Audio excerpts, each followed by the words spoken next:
Hôm nay Dương đi xem một triển lãm nhóm có tên là Cộng Sinh, được thực hiện bởi nhóm họa sĩ 888 cộng. Tên đầy đủ của các họa sĩ tham gia triển lãm thì Dương có để ở dưới phần chú giải của video này nha. Như thường lệ thì Dương sẽ đi một vòng triển lãm rồi mới vào chi tiết các tác phẩm. Các bạn cùng theo dõi với Dương nha.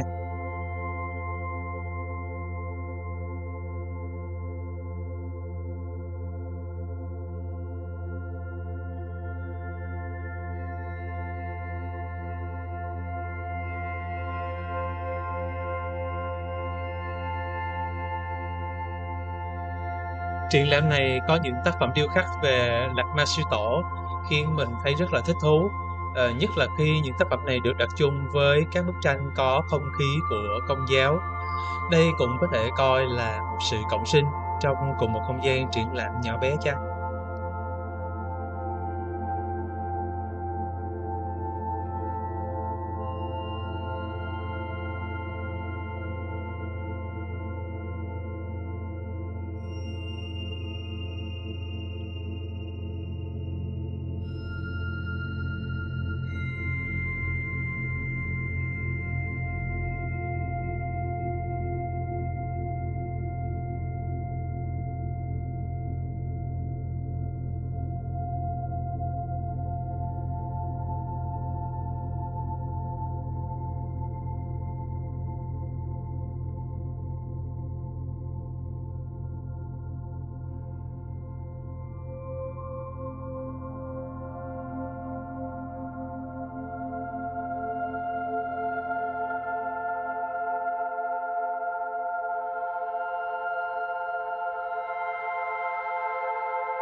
Trong cái loạt tranh mà vẽ về phố cổ ở đây thì chắc là Dương có cảm tình với bức này nhất, cả về tông màu, ánh sáng và bố cục.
Đây là một tác phẩm của họa sĩ Liên Nguyễn Hướng Dương. Nếu đi xem tranh ở Hội Mỹ thuật và thấy phong cách Pointillism thì khả năng rất cao đó là tranh của anh. Không cần đọc chú giải luôn á. Theo bạn nghĩ thì họa sĩ đã mất bao lâu để thực hiện bức tranh này?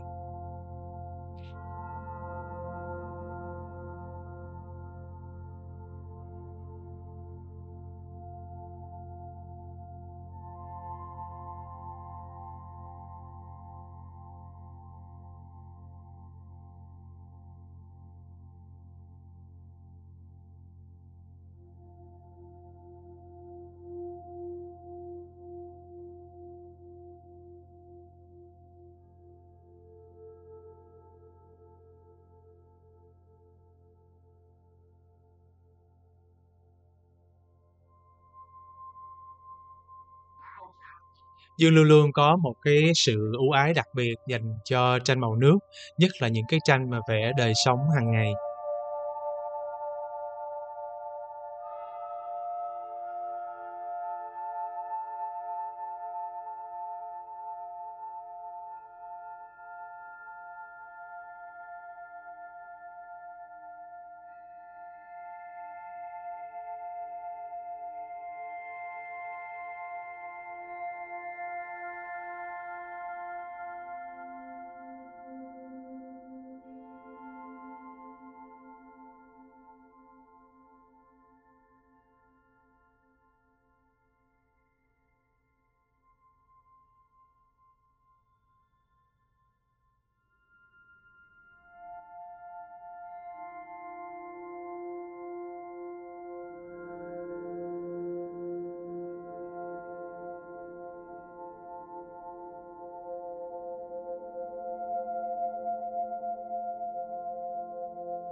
Mời các bạn cùng ngắm lại lần nữa một số tác phẩm mà Dương đã chọn theo gu của mình.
Không biết là trong lúc xem triển lãm này các bạn có thích hoặc thậm chí là tâm đắc với tác phẩm nào không?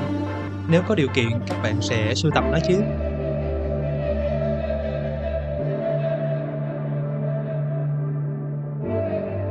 Cảm ơn các bạn đã ủng hộ vlog của Dương nha.